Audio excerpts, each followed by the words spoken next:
Because my quota has not been filled since I left for Buhari, so I'll still sentence you. I completely disagree with Jibo when he says that the methodology could have been otherwise. This is the best methodology for this study. There is no other methodology that could have served the purpose. The human agents, listening to them, what have they got to say about what they have encountered? This is the only basis upon which we have on the basis upon which we have contempt for positivists and survey people who do quantitative survey, questionnaire, and all that sort of thing. Because all they can tell you is correlation, and correlation is not science. So there is no other way it could be. I think Kole is correct when he says that the world bank has stolen people from us. Because people is now telling us we can talk to developmentalists, demographers, and ask expert views, and this thing is beyond the expert views. I think where I agree with Jibo is, and which is also what gave me a sleepless night, is why any set of researchers will have the kind of data generated by this research and end up with the conclusion that they came up with. Because the data is about power. They are discourses. The position of the respondents are discourses, are interpretations of reality that they encountered. And from that, the only thing we can infer is the power relations that these interpretations created. And what does power do? That is the question. So from there, they could have told us the power relations revealed by the research and the question of what power does. But instead, they started talking about structural pattern of the conflict, the injustice in the... Yeah, you can still arrive at that distinct, but the route you have chosen, the interpretivist ontology that was clearly declared at the beginning of the work, was then abandoned. Why did they do that? So if I were their teacher, that's where I would battle with them. What I would like to say is that looking at the topic, I think this topic for me would be a little bit broad. Because I'm hearing my colleague there saying that you should have broadened the scope. I am thinking you should have narrowed it down. Because when you say the root cause of farmers' headers crisis, there are many inexhaustible root causes. In fact, if you take just one root cause, which would be just an aspect, you could write an entire book on that. So I think for me that your choice of root cause was already broad, and it was already a potential for you to have issues, because you won't be able to deal with it. Is too complicated, the root cause of farmers' headers crisis. And then for you to address the root cause, you have to go to the historians. And you were telling us that we met the people of today to tell you how it started. It is not possible for the people of now to tell you where and how it started. There are some things in my village that are happening. I don't know how it started. So I do not have the expertise or the competence to tell you the entire truth. I'll be telling you from where I joined the fight. Whenever crisis happen, maybe in Benue or somewhere, the media will say, Killer Fulani herdsmen. They give us a name. So I, as a Fulani man, for example, I am not free to work, even though I'm innocent, in some other places. I was happy to listen to a participant who actually pointed out the value of the methodology used in order to understand issues that affect people. I strongly believe that the approach adopted in this research is quite useful in understanding the causes of the headers farmers crisis in the zone. However, there are aspects of the work that you and I will agree it's not possible for the reviewer to have done that if it was just last night that he reviewed this work. He pointed out clearly that the analysis of this research, he will not talk about it. So I want to seize this opportunity to appeal to all participants here that it's very important we critically study this research output with a view to understanding the issues that have been addressed in the report properly. Because the kind of review we have listened to may not really be adequate. If you go on with just that, I can guarantee you that you are only listening to half-truth. Please let us study this report properly and critically and see areas where we can play a part in actually addressing the crisis that has affected all of us. The challenge is that while we brainstorm and accuse and, all abuses at ourselves about the illustrations and about characterization of this conflict, we cannot run away from the politics of it, because it is the politics of it that has not made the solution to be viable. If leaders, northern leaders as at 1965 have projected that in 30 years' time, this problem was going to assume a monstrous dimension, why are successive governments not deem it fit to nip it in the bud? So, while we are saying all of this, 60,000 lives, conservative estimates, has been lost. And many more are being lost.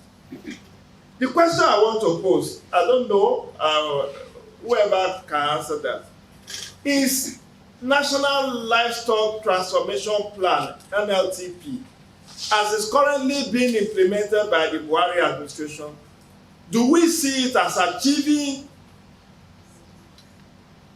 a lasting solution to this problem? Because I know that billions are being shared out now, and even states that are initially those states that are initially saying that they don't have land for grazing, ranching, that they don't have land for ranching, are now welcoming and collecting their own billions. So, which means that before you know what's happening, we may be giving some people election money for 2023.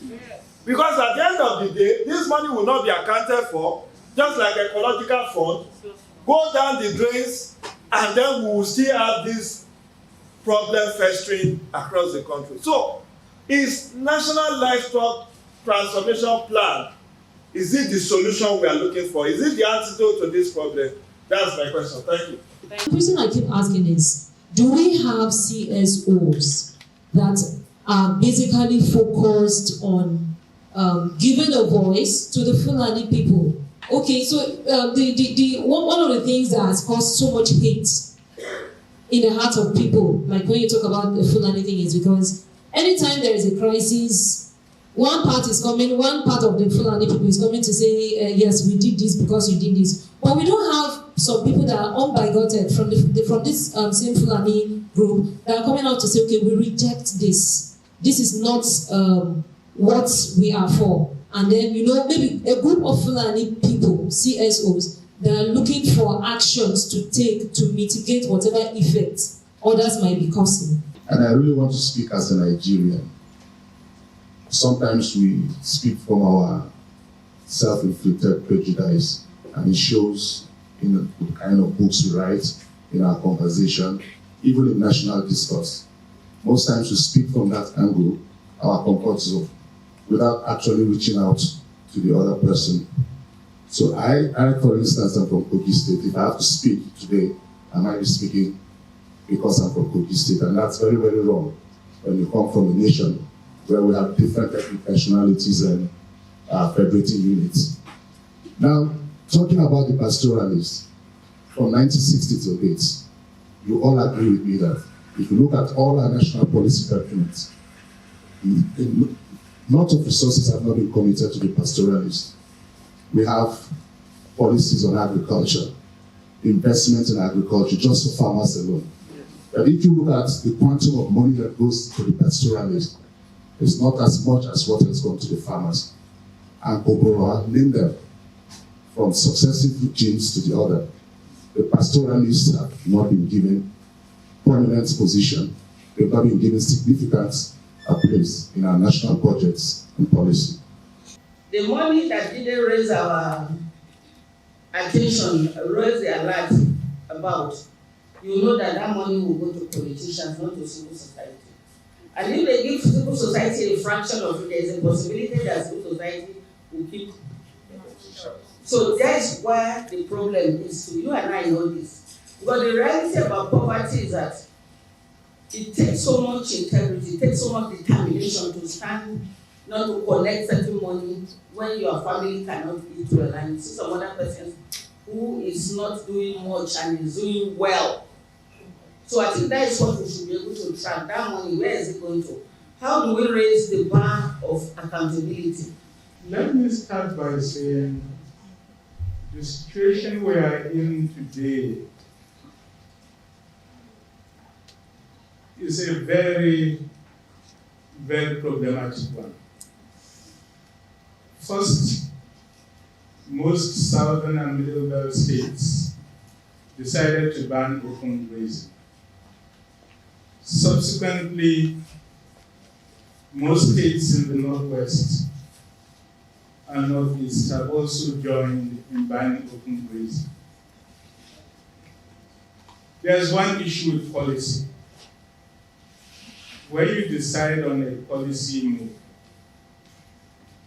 it makes sense if you can implement it. The estimate today is that we have 20 million cattle in the hands of pastoralists, most of them operating in states where pastoralism has been banned. This is a recipe for intensifying conflicts, death, and destruction. Because you have created a policy regime that criminalizes a significant economic activity. Do the arithmetic. The value of a cow between 150 to up to 200,000 naira times 20 million is a lot of resources. It goes beyond the government making policy and trying to enforce it. We need to go to the grassroots, enlighten people on the benefits like Bob has been doing all day, and also make them understand why it is important. Otherwise, if we do not have the buy-in of the people, we will keep making the policies and keep arguing, but nothing will happen because we will still remain at the same place. I would like to conclude my comments by asking that please we try and dedicate some more time to engaging with this research, like I said earlier when I was given the opportunity to speak. If we do justice to this research by reading the content and engaging with it fully, we will be able to find some rich contributions that will help or that will also give us a pointer to what can be done to solve some of these problems that have become catastrophic in Nigeria. And lastly, like one of the participants here mentioned that environmental issues were not addressed, especially climate change. They are. And that is why I am calling that we engage this research, we read it properly, not overnight, like Prof. Sorry to say that, but we need to give it a lot of time to read it and understand the content because it will definitely point us to somewhere and it will be useful to us all. Thank you. Do hope for the participants that will all find time. I'm sure everybody has gotten a copy of the book. That we do find time to review it, and let's hope the conversation continues beyond that. Thank you very much. Wow. Thank you, everyone, for making this conversation very interactive and very lively. I would just like to say that beyond politics, beyond ideology, beyond methodology, the reality is that we are all human beings, we are all Nigerians, and our country is at our country is sinking. And we all have the responsibility to, ensure that we get back to safety. It doesn't depend on the government. Yes, government as leaders will play a critical role because they are supposed to be the drivers. But when they decide to be irresponsible, we have to take grip of our country. So we have to go beyond. I think today has been very successful. The discussion has shown that it would have really been very unrealistic if it wasn't a contentious discussion. I think Professor Jibrin Ibrahim did a wonderful work. He's a great intellectual, one of the intellectual heavyweights that this generation is blessed with. And I thank him very much for his contribution in reviewing this book. It has really been very mind-boggling. One of the things that we have, one of the challenges we face in this country is that we feel that when we are criticized, then, it's not good.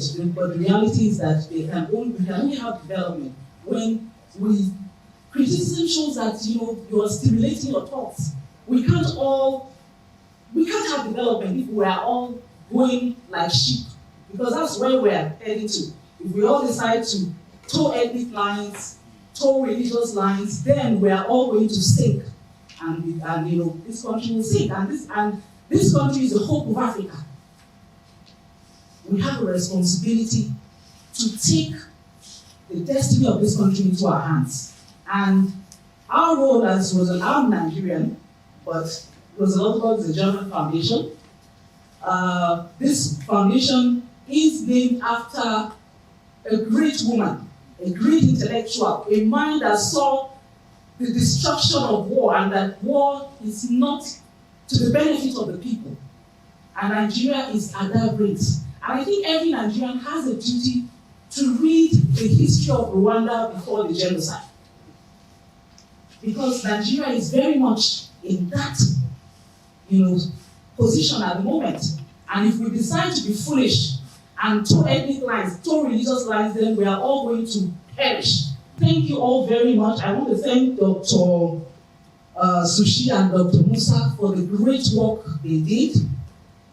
It's a great research they have done, but research is like oxygen. We all need oxygen, and so if you're not happy with what they have done, go and write your own. As Chimamanda would say, there's always room for improvement because we haven't gotten it right. And that's why we must continue to think logically, think critically, and think constructively. Because whatever we do now, generations yet unborn will hold us accountable. Thank you very much, and God bless.